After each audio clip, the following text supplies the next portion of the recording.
I tell folks, I said, bring the competition on. What, you want to cut your taxes to less impact than what we have on Texas? You want to have a tort reform in your state? You want to have a regulatory climate that allows for fairness and predictability? You want to continue to fund accountable public schools in your state so that you have a skilled workforce, so when a business moves into your state, they don't have to wonder whether or not they're going to have the jobs there to fill your needs? That's what we've done in Texas. Bring it on. I tell them, I said, give me some competition. I'm tired of running away with it here in Texas. And we say that with a little jest there. Look, I understand you can't be the #1 exporting state in the nation as Texas finds itself, I might add, for the 7th year in a row, and not be impacted by this national recession. I don't make light of that at all. We have friends, we have people that we know who are out of work today because of what's been going on in this country and in turn the world that we live in. But I will suggest to you one of the reasons that we have an unemployment rate as high as we have is because Washington, D.C. does not understand how to say no. They need some leadership in Washington, D.C. to say no to speculation. Cut off the printing presses. Quit throwing money at every problem as that's going to be the answer. It's not. In 2003, we showed up in Austin, Texas, with a $10 billion budget shortfall relative to the previous budget. And we had to make some hard decisions. You know, it's really interesting. It was the first time since Reconstruction.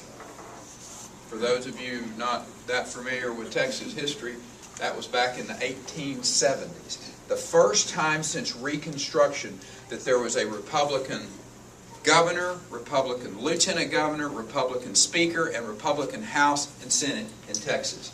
You know, a lot of people thought that when George Bush got elected in 1995, when he was sworn in 1995, that Texas became a Republican state. Nope. You still had a Republican, a Democrat lieutenant governor, Democrat House, and a Democrat speaker.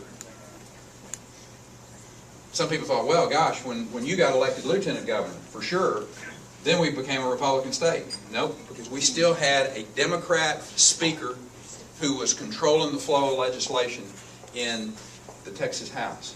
It was in January of 2003, and we also found that we had that very large budget deficit. That's when we came into office together. And we collectively said, of course all the newspapers said, well, y'all are going to have to just admit you have to pass a personal income tax in Texas. There's no way that you can raise the money that you're going to need to raise to run this state. You know, you read them all, saw them all. And we sat down and said, we stood up in front of the people and said, if you will elect us, we will run this state differently than it's been run before. We will make hard decisions. We will say no to special interest. We may have to say no to some friends. But the fact is, you can budget, or you can balance this budget without raising taxes on those job creators who are what this whole economy are based upon. People who are willing to risk their capital with the chance of having a return on the investment. That's what this country was founded on, and that's sure what Texas was based on. And we did that. And we didn't just go in and harem scare them, or I won't say harem scare them, but we didn't go in and say, okay, everybody's cut 10%. We went in and we prioritized, just like you do in your small business, just like you do in your personal life. I mean, when, for whatever reason, the resources slow up, you make some priorities. You may say, you know what, 164 channels is just a little too much. You know, we're cutting down to the rabbit ears. But I mean, that's been maybe a little too simplistic, but that's what you expect us to do. Go down there and use your head. Go down there and look at where are the places. And look, we could all get together just right here, and those of us in this room, and we'd argue back and forth about what is the most important things. But I don't think anybody doesn't argue as we found in 2003, that we still had a growing population and we needed to continue to fund our public schools.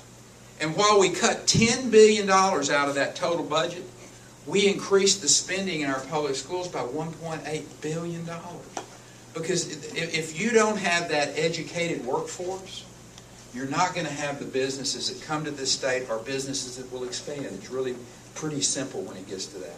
I tell folks on a regular basis, Rick, I said, listen, I'm just a little old Texas A&M animal science major. I said, I had never been schooled in the, I am no PhD in political science from Harvard.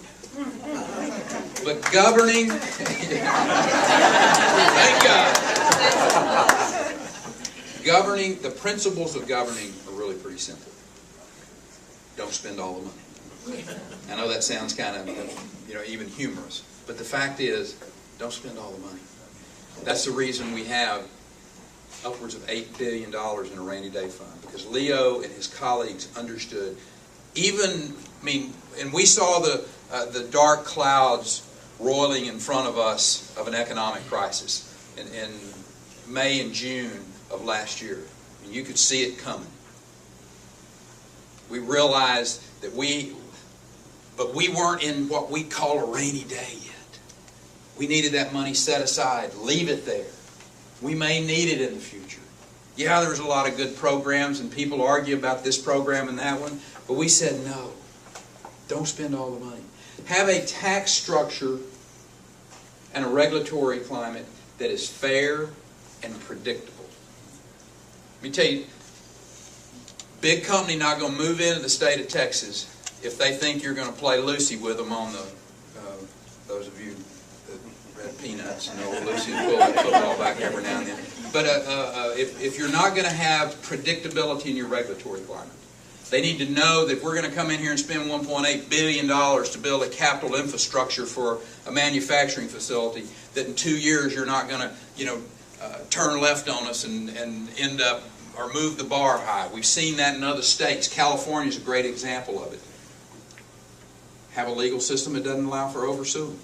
That's what you did by passing that tort reform in 2003. The finest tort reform in America. It's not even debatable.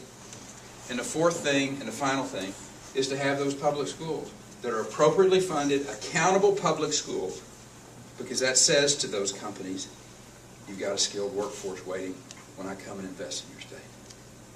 Then get out of the way. Get out of the way and let the private sector do what the private sector does, which is create the jobs that in turn creates the wealth. It's really that simple. It's not a big book. You know the hard part? The hard part is implementing. The hard part is finding men and women who have the courage to stand up and say no to Washington, say no to special interests, and to implement those fiscal conservative policies. And that's what we've done in Texas. And I tell people, I said, listen, I don't stand here in front of you and try to tell you we got it perfect. We tweak